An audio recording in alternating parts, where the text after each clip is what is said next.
So a little while ago, there was this thread filled with polls on Twitter made by the user Jackie Lackey that was filled with every FNAF lore question he could think of.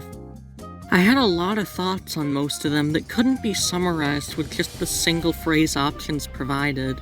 So I figured I'd bring the questions here and give what I hope is a pretty reasonable take on every single one of them. I'm gonna try to be as objective as I can here, but that's really hard when we have so little concrete information to work with for a lot of these questions. Although I'll be sure to point out when something I say is nothing more than a guess.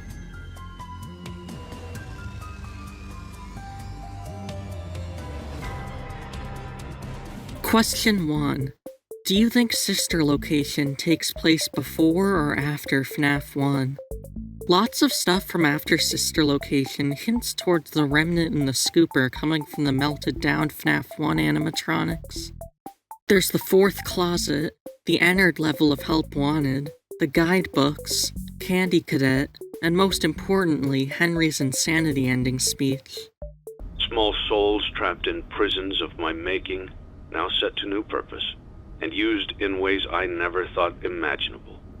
He lured them all back to a familiar place, back with familiar tricks.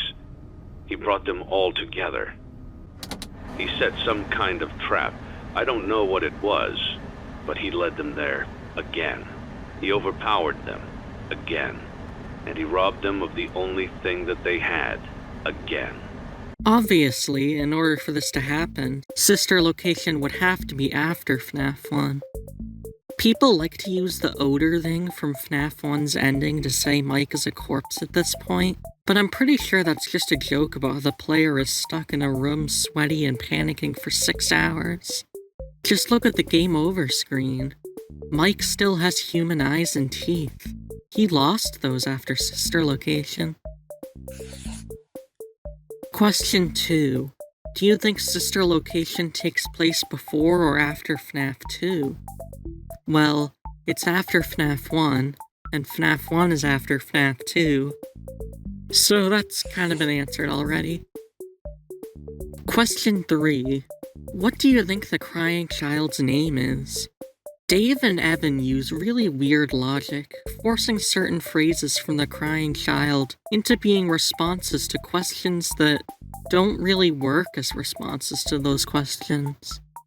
Norman comes from a texture in Help Wanted called Norman Bedroom, but it's a stock texture that came with the name, so it doesn't mean anything. Garrett is the best choice of these four, since Garrett from the movie shares a lot of similarities with the crying child. Minus, the crying part. But on the other hand, that's a universe where Mike has a sister named Abby instead of one named Elizabeth. So, we can't say for certain that Mike's brother would have the same name. So we don't really have any way to answer this question. Question 4. When do you think the missing children incident took place? 1985. We see it in Into the Pit, both the book and the game. It's also backed up by the novels, although that's an alternate universe, so it's not the best evidence. Still, 3 times can't be a coincidence, especially when one of them is from the first story in a series that Scott said would fill in blanks to the past. Question 5. Who do you think stuffed the missing children into the FNAF 1 animatronics? This is a frustrating one, because the first game implies that William did it. The second game outright shows that the puppet did it. And then everything after the second game goes back to implying that William did it. Ultimately, I have to go with William, though, because of how many times we've been steered toward that answer. All 3 novels mention him doing it. The movie mentions him doing it. Help Wanted shows us the events right before and right after he does it. And Into the Pit doesn't even take the puppet into the equation at all. Pizzeria Simulator also frames what the puppet did as a good thing. So if it was ever meant to be her, I highly doubt it is anymore. Question 6. Who do you think William Afton's first victim was? This is an easy one, since a character literally tells us the answer. Not until I undo what he has done and heal this wound. A wound first inflicted on me, but then one that I let bleed out to cause all of this. Question 7. When do you think William killed Charlie? I'm on the fence with this one. There isn't really anything solid that points to one option or the other. All the evidence I've seen either requires unrelated theories to be correct, or is outright headcanon. I guess we kinda just have to hope it gets clarified in the future. Question 8. Who is Shadow Freddy? The FNAF 4 files tell us that Shadow Freddy is Nightmare, and Nightmare tells us in Ultimate Custom Night exactly what he is.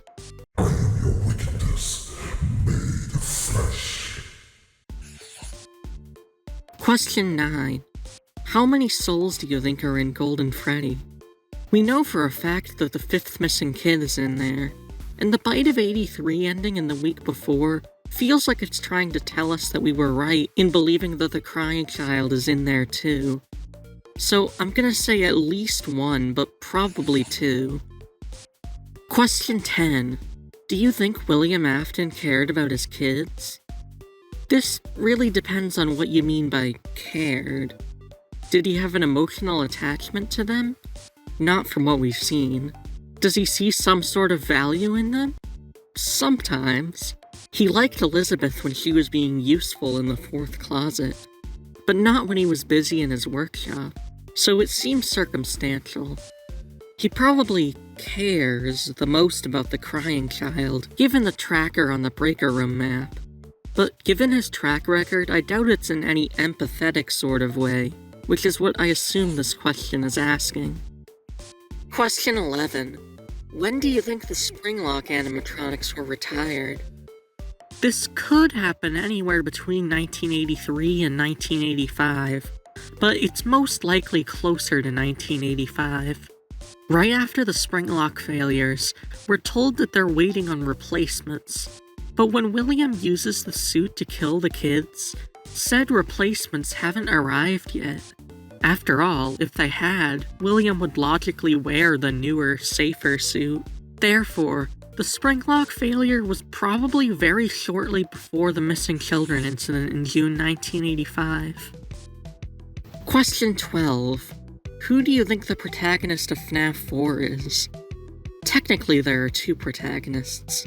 The protagonist of the minigames is obviously the crying child. I mean, you could just look at it and see that.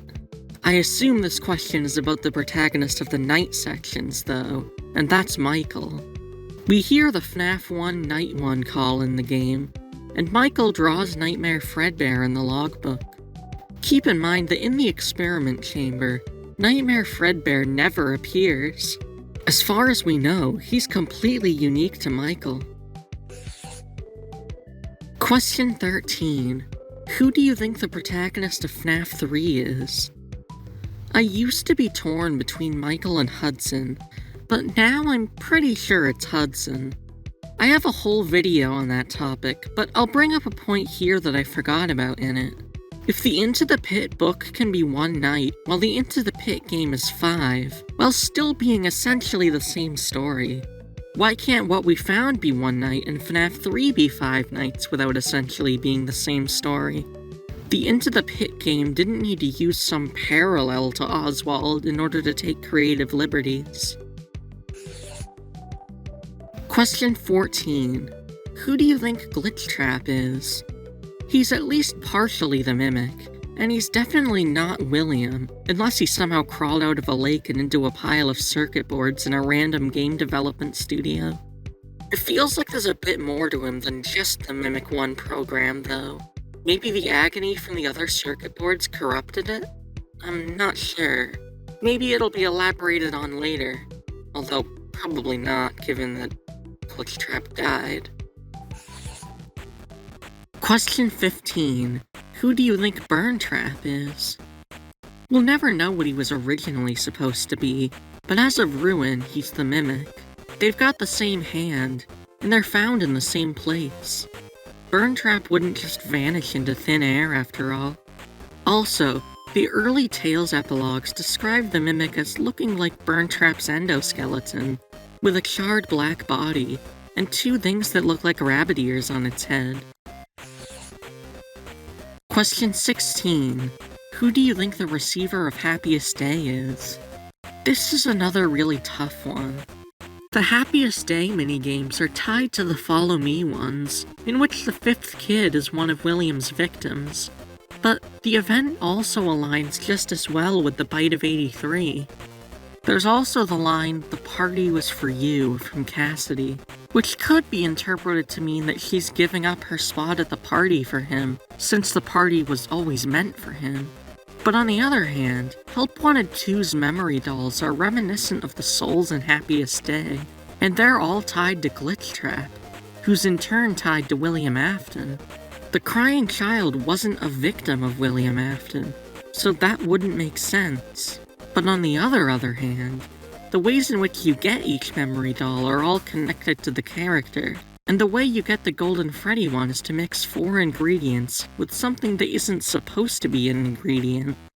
That could imply that this memory is an outlier, and it even might be referenced in the week before, which tells us that the song playing when the crying child died was called "The Secret Ingredient Is You." Although it's more likely that's just a joke about how the kid is about to be bitten. So, there's no clear answer here. Question 17. When do you think Fazbear Entertainment was created? And following that up, another easy one.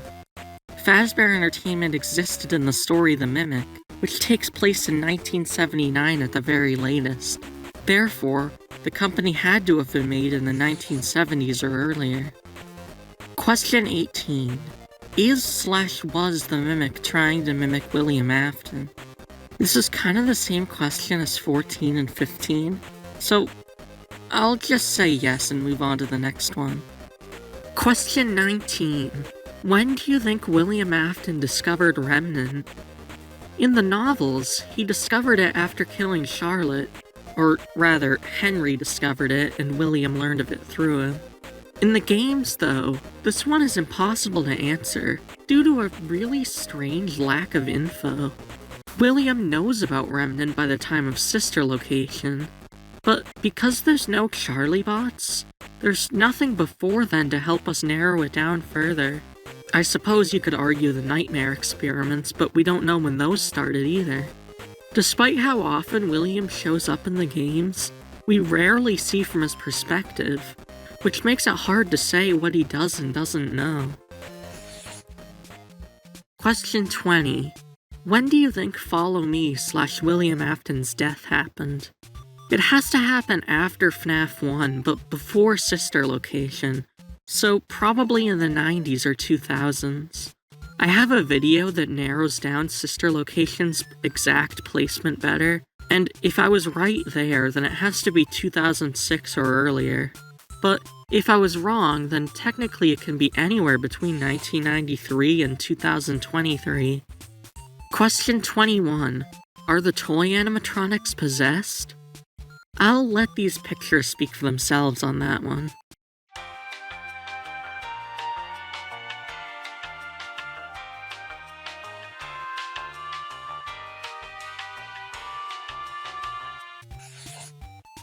Question 22. Who do you think the Funtime animatronics are possessed by? I already answered this in question 1, but I will throw in this cool detail that I saw someone point out a few months ago. Question 23. Who do you think Molten Freddy is possessed by? This is the same question as the last one, just, without Circus Baby, so moving on. Question 24. Do you think Ballora is possessed by Mrs. Afton? How do I put that? No! Question 25. Is Gregory a robot? Well, technically there's nothing proving he isn't a robot, but there's also nothing suggesting he is, other than a gameplay effect, and a replacement for a censored line about bleeding. So at this point in time, I think the best answer is no. Question 26. Is Glamrock Freddy possessed by Michael Afton? That might be what Steel Wool was trying to imply with the Burntrap ending, but I highly doubt it's what Scott intended or what they're gonna go with moving forward. After Security Breach, He and all the other Glamrocks have been consistently portrayed as AI and nothing more. And MatPat said he didn't solve Security Breach, so with this being one of his major theories when the game first released, I think it's pretty easy to write off. Question 27. Who was Patient 46? This is the only question on the list where I'm utterly baffled by the results. There's a whole story about how Gregory is Patient 46. And even if some of the people voting didn't read the book, I'd imagine they at least saw the game theory video mentioning it. Question 28. Is the Into the Pit game canon to the rest of the games? This depends on how loosely you use the word canon. I personally place it on a lower tier of canon than the original book, since it's filled with so many meaningless Easter eggs.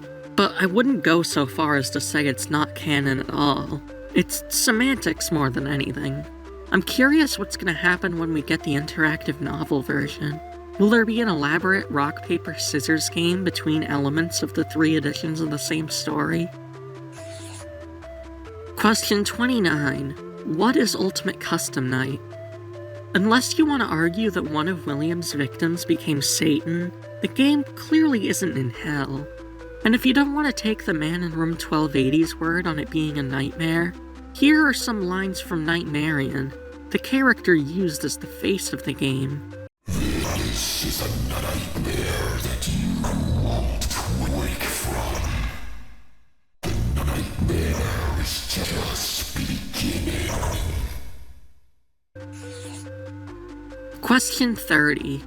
Who was the current CEO of Fazbear Entertainment? There isn't even any single tiny hint towards an answer to this beyond headcanons. It probably isn't Michael, at least, given that he stayed in the burning building long enough to reach the temperature that makes him black out, though. Question 31. Is Mangle possessed by Susie's dog? Definitely not. The whole point of Susie's minigame is that William lied about being able to lead her to her dog. Question 32. Is Mr. Cupcake possessed by Susie's dog? See the last answer. Question 33. Who is the one you should not have killed? Oh boy, this is by far the most controversial one yet. I feel like the man in room 1280 and the Stitchwraith stingers should be enough proof that it's Andrew, but apparently they aren't enough proof, so I'll point to 2 other details instead. First, the Toy Chica cutscenes from Ultimate Custom Night introduce a 7th victim of William's murder spree. This is the same game where the vengeful spirit appears, which should imply a connection. Second, Into the Pit has a bunch of hints towards a 6th missing child, and also hides the message "always watching" in binary. Sound familiar? He's here and always watching, the one you shouldn't have killed. I can understand why people are so divided over this one, though.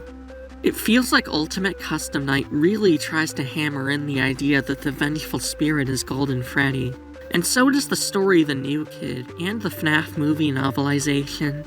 And Pizzeria Simulator and the Ultimate Guide imply that Golden Freddy is Cassidy.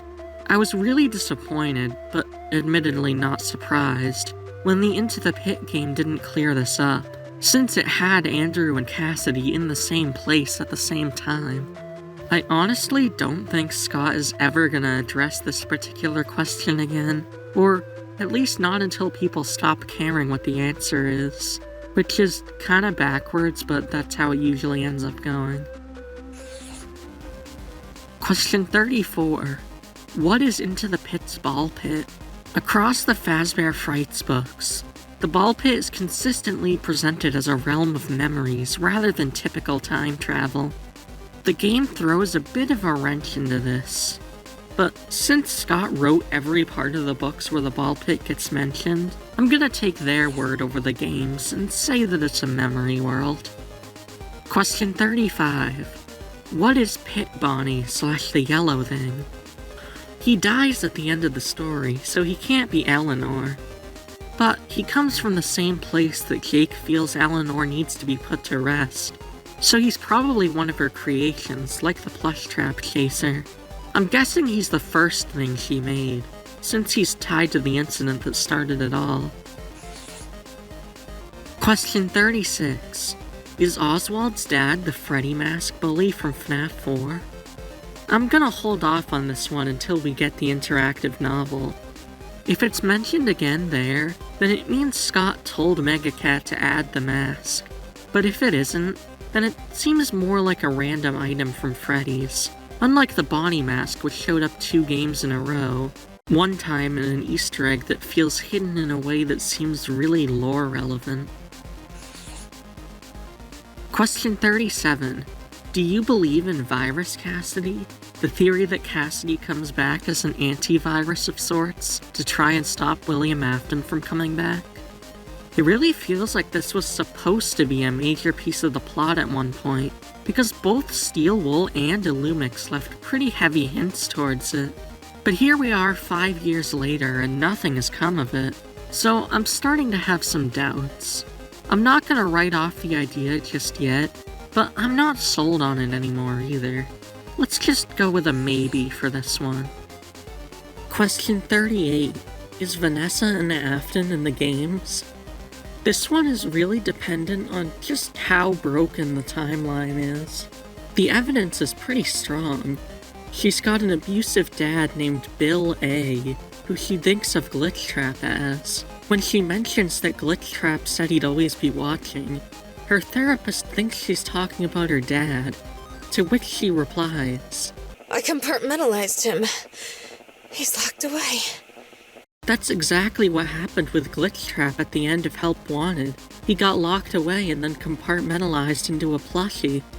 The problem is that, logically, William would need to be in, his 60s by the time he had Vanessa in order for her to be 23 in Special Delivery. Other characters' ages are completely broken in the franchise, though, like Charlie and Edwin. And Special Delivery acts as if it takes place in 2020, when it should be way later than that. So, I'm gonna say that Vanessa probably is an Afton despite the problems it creates. Also, keep in mind, one of the few places Vanny shows up in Security Breach is the sewers, where she chases you to the silo with the Afton family replicas in it. The room also has a note that looks like it says, "You are Afton family." I'm not sure if that's actually what it says, but it's worth thinking about. Question 39. Do you believe in ShatterVictim, the theory that the crying child's soul was split between each of the FNAF 1 animatronics? I did believe it for a long time, but it doesn't feel like that's the answer Scott is trying to push us towards. The logbook only tied the crying child to Golden Freddy, then Curse of Dreadbear only tied him to Golden Freddy, and now the week before has only tied him to Golden Freddy. I feel like if he were supposed to be split across all 5 animatronics, we wouldn't have gone 7 years without any new evidence. Question 40.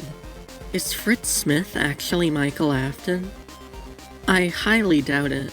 Mike wouldn't come up with the fake name Fritz only to use his real first name twice in a row afterwards. Also, would he even be old enough for the job in 1987? He seemed like a young teen in 1983. Question 41. Who is Old Man Consequences? Given that he originated in FNAF World, I feel like he exists beyond the 4th wall in some way. Steel Wool also implied that he's a video game character in-universe, so I guess other is the best answer. There's no evidence for the other 3 anyway, apart from one of them being an old man. I mean, you'd be better off saying he's like Bob from Bonnie Call. At least he likes fishing. Question 42. Does another soul possess Spring Bonnie besides William Afton? I don't think I've ever even heard of this idea before. I can't think of any evidence for it whatsoever, so I'm gonna say no. Question 43. Was Michael Afton ever an accomplice to William Afton? That depends on how loosely you want to use the term accomplice. Mike seemed to know that the children's souls would be present in Sister Location, since he said they were all there, and acted like he expected them to recognize him. And in the logbook, he draws the animatronics as ghosts on a page about the safe room, so he was at least an inactive bystander for some period of time. And he did help William Afton put Elizabeth back together, which resulted in her going out to kill more kids. But there's no indication that he knew she would do that, so he's more of an unwitting accomplice there. So I guess the answer is somewhere in between yes and no. Question 44. Who did the bite of 87? Withered Foxy, according to the week before. I have a video about that if you want the exact passages that prove it. Question 45. Did the crying child ever see a springlock failure? We don't know of any springlock failures occurring until shortly before the missing children incident, which was 2 years after the crying child died. So, unless there's another failure that's never been mentioned once throughout all these years, the answer is no. Question 46. Is Michael Afton the protagonist of the first 6 games? Probably not. I've talked about how he probably isn't Fritz, and he definitely isn't Jeremy, so he's not a protagonist in FNAF 2, and I've already explained how Hudson seems to be the protagonist in FNAF 3. He is the protagonist of all the others, though. It's kinda weird that Scott dropped the character for 2 games in a row, only to make him the protagonist of the next 3 games after that. Question 47. Who is the princess in Princess Quest? The answer that I find the most likely actually isn't on the poll. I think that, like Old Man Consequences, she's simply a video game character who gains sentience one way or another. If she were a soul, she could simply finish the quest herself. Instead, Gregory and the Help Wanted 2 player have to control her. If I had to pick one of the options on the list, I'd go with Cassidy since the character sprite had that name when Security Breach launched. But the name was removed, so I think it was just a misinterpretation spawned from the sprites being labeled as CAS, as in castle. There's also a poster depicting the princess and the bear from Ultimate Custom Night as separate entities. At best, she could be some kind of digital replica of Cassidy or something, like how Glitchtrap is essentially a digital replica of William. She definitely can't be Vanessa, because the 2 characters can do stuff at the same time in Security Breach. And I have no idea where the idea of her being Elizabeth or Andrew even came from. Question 48. Who is Mike's father in the FNAF movie? Probably just some guy. If William was his dad, I think he would have said so at some point. And also the novelization wouldn't have added romantic moments between Mike and William's daughter. And as for Henry, I don't see why he would have never mentioned Freddy's. He brought Charlie there all the time in the novels, and even involved her with the creation of the characters. And he brought her there often enough to give her a special security bracelet in the games. I don't see why Henry would distance his family from it in the movies. Garrett's kidnapping did feel targeted though, so I imagine William has a history with at least one of the parents. Maybe the wife is his ex-girlfriend, or one of them is an ex-colleague who snubbed him in some way, or something like that. Question 49. Who does Garrett possess in the FNAF movie? There's no way to know this one as of the time I'm writing this. We have nothing beyond a few small details that might hint toward him being the puppet or part of Golden Freddy. Question 50. Did Michael Afton survive the FNAF 6 fire? He passes out once the temperature gets to 140. And it gets well beyond that by the end of Henry's speech, so no. Question 51. Is the FNAF 6 location Fredbear's family diner? It seems like it was actually both Fredbear's and an old Freddy's. On the Fredbear arcade cabinet in Security Breach, You can see a building set on fire with a ghostly Fredbear and Spring Bonnie floating out of it, which implies that the fire site was Fredbear's. But then, in the Tales from the Pizzaplex epilogues, the location is an old Freddy Fazbear's pizzeria. Into the Pit explains this inconsistency by making it so that if you call Fredbear's Family Diner in 1985, you're put through to a different Freddy Fazbear's Pizza from the Missing Children incident location. Thus, Fredbear's must have became a Freddy's. Question 52. Who boarded up the safe room after William Afton died? I don't think anyone boarded it up. In the story Pressure, a recreation of the safe room entrance opens only from the outside, meaning that if the door closes while you're in there, you can't get out by yourself. I think that's probably what happened with the real safe room entrance. There are boards over the party room and into the pit, but the room is on the digital map layout, so it seems like it isn't the safe room. The safe room was probably the killer room instead, since it's not on the map. Question 53. Who said "I will put you back together" to the crying child in FNAF 4? Sister Location and the Freddy files pointed toward William being the one to say it, and nothing since then has steered us away from that idea, so I think it's fair to assume it's correct. Question 54. Why did William Afton come back and destroy the FNAF 1 animatronics and follow me? As I explained at the very start of this video, Henry says in the Insanity ending that it was to collect the souls. Question 55. Do you think Scott intended for Dream Theory to be true at one point in time? Definitely not. Scott loves to make fun of the idea, and his wording around FNAF 4 makes it sound like he hasn't outright retconned much of it, but rather simply crafted what already existed into a more conventional story.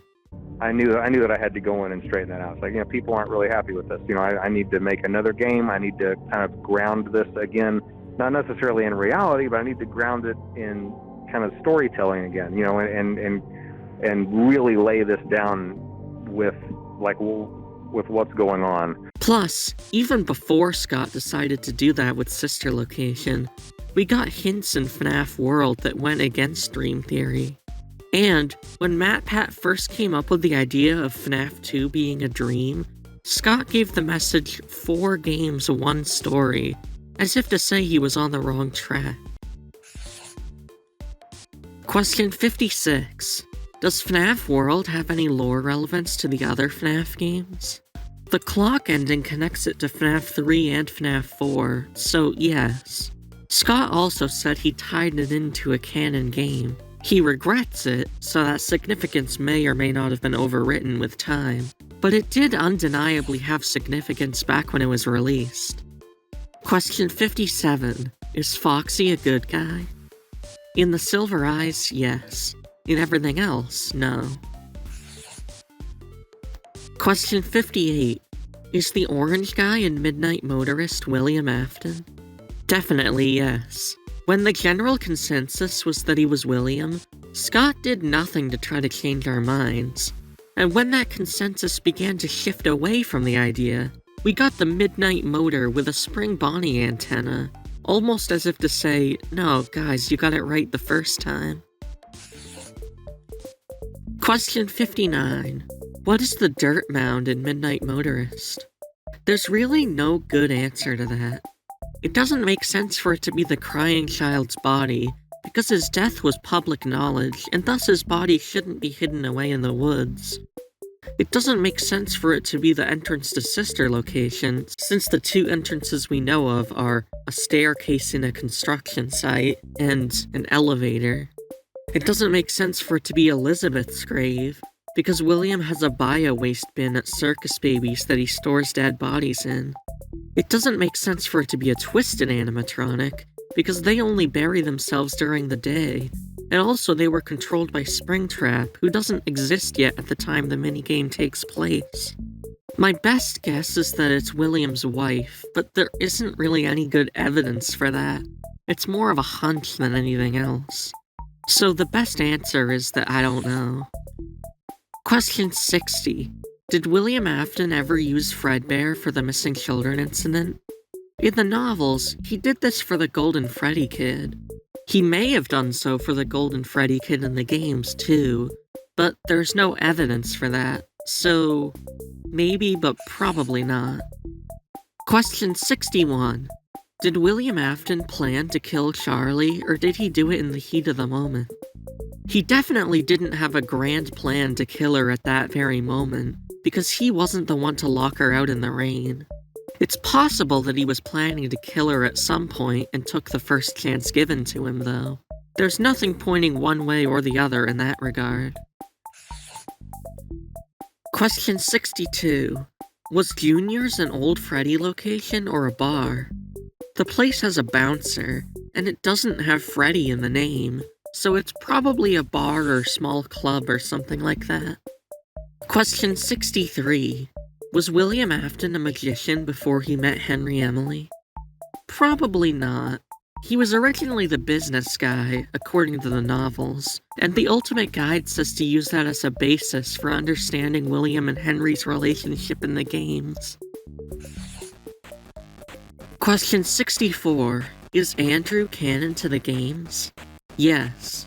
There are plenty of references to him in the Into the Pit game, and he's in the Stitchwraith stingers, which make no sense whatsoever if they're not a follow-up to Pizzeria Simulator. You know, the novel trilogy you can understand on its own, but these stingers, no way you can understand that without knowledge of the games. Question 65. Why was William Afton jealous of Henry Emily? We know for a fact that he was jealous of Henry in the novels for being able to create a new entity out of agony. He may have already been jealous of him before that, for being a better inventor even before he made the Charlie bots. But there's nothing actually proving that. Like I said before, William's early motives are rarely explored. Question 66. Who built Spring Bonnie? We're told in the Twisted Ones that he's William's creation. I've accepted the new life that you gave me. You've made me one with my creation. Henry may or may not have had a hand in the actual engineering, but at the very least, he is William's original character. Question 67. Does the Stitchwraith parallel Golden Freddy? Having multiple souls possess one robot at the same time, one of them is vengeful, and one of them just wants to be free. Going by the actual definition of parallel, and not the one made up by FNAF fans, yes, one soul can see and one can't. The former describes Jake and Cassidy, while the latter describes Andrew and the Crying Child. Then again, the Crying Child doesn't seem to be vengeful, and Cassidy seemingly was in the first two games. So that parallel is flipped for that attribute. So, the parallels are pretty weak, but they are there. Question 68. Did Jeremy die throwing hands? Most people tend to fight back when they're being killed, so probably. Question 69. Who dropped the elevator Cassie was in? I'm pretty sure it was Gregory. The Mimic gains nothing by dropping the elevator, as he could just wait for Cassie to get to the top, and then press the elevator button in order to bring himself up. By dropping the elevator, though, he ruins that escape route, no pun intended. Also, the audio files for the game always accurately label when Gregory or the Mimic is talking, and the elevator lines are labeled as Gregory's. Question 70. Who was Gregory's friend at the end of Ruin? I would say Glamrock Freddy, but part of what Gregory said was censored, which would be weird to do in that case. My friend has access to the building map. Just follow instructions. It probably isn't Vanessa either, because the cutoff is too short for that. Just follow instructions. Mike's name would fit there, but he's kinda dead, so that doesn't work. One of the translations says that it's Helpy, but that doesn't make sense since Helpy is working for the Mimic. I feel like it's gotta be a new character. Or it could be Crystal, a high schooler from GGY who was able to hack into the Pizzaplex. although that doesn't feel very likely. Question 71. Who was Shadow Freddy in Follow Me? The same thing as he is in Not Follow Me. Question 72. Who made the scooper in Ruin? Probably Vanny. It has Pizzaplex branding on it, but Vanny is the only one who we know went down there and made it out alive. We even see that she rigged a system to bring parts down there. I'm not sure what she was doing with the scooper though. Maybe something with the special delivery animatronics? Question 73. Is Cassie's dad the Bonnie Mask bully from FNAF 4? I'd be really surprised if he wasn't. It was a popular theory after Ruin, and Help Wanted 2 decided to double down on it. That tends to be Scott's way of saying we're on the right track. Question 74. What are the phantoms? They seem to be hallucinations caused by Springtrap. They have Springtrap's eyes, and they only start appearing on the night that Springtrap arrives. But they can't physically harm you. I'm alive! Why am I alive? And Scott once referred to them as hallucinations. There was also a teaser for them saying, "It's all in your mind." Springtrap is even shown to weaponize them throughout What We Found. Question 75. Who started the Fazbear's Fright fire? Probably faulty wiring. That's what the newspaper clipping says, and it's backed up by what Phone Dude said in the Night 1 call. Twice. Like, the attraction opens in like a week, so we have to make sure everything works and nothing catches on fire. Some of this equipment is barely functional. Yeah, I wasn't joking about the fire. That's a real risk. Question 76. Did Phone Dude get killed by Springtrap? No, he just stops talking so that he can play the training tapes for us, like he said he was gonna do. Okay, I'll leave you with some of this great audio that I found. Question 77. Did Glamrock Foxy become Roxy? No, because Foxy is shown at the Pizzaplex as his FNAF 1 self in Help Wanted 2. And Roxy is mentioned in Under Construction, which takes place right when the Pizzaplex first opened. Question 78. Why do audio lures work on Springtrap? Probably because of his programming. I know he also follows the Rasks in Pizzeria Simulator when he seems to be mostly flesh and bone, but those are far more advanced. They're even heated to 98.6 degrees, the exact temperature of the human body. Also, the alarm in FNAF 3 makes Springtrap come after you much faster, showing that his programming really does cause him to move towards sound. If he was in full control, he'd move to the office that fast no matter what. Question 79. Do you think William Afton changed his name in the games like he did in the books and the movie? He probably had to in order to work at the FNAF 2 location. They set up a whole facial recognition system specifically to keep him away, so they're not gonna hire someone named William Afton. Question 80. What is the canon ending of FNAF 3? The bad ending, as shown by that one detail I brought up regarding Molten Freddy. Question 81. What is the canon ending of Security Breach? The Princess Quest ending. Ruin did a great job building up to this reveal, with the Princess Quest 3 arcade cabinet, the headless Glamrock Freddy, and the intact Burntrap boss area. And finally, the drawing of the Burntrap ending, showing that it's just as fake as all the other ones that got drawings earlier in the game. Question 82. What is the canon ending of Ruin? I can't say for sure, but probably the elevator ending, since it's the only one with a cliffhanger. Cassie. Question 83. Are the first 6 games just video games in the FNAF universe? No. Scott said so in a Reddit post, and he also wrote 2 stories about how that's not the case. those being Help Wanted, the story not the game, and Pressure. Question 84. Is Helpy Glitchtrap? He's a helper for Glitchtrap, but not Glitchtrap himself. He continues to exist after Glitchtrap is defeated in Help Wanted 2.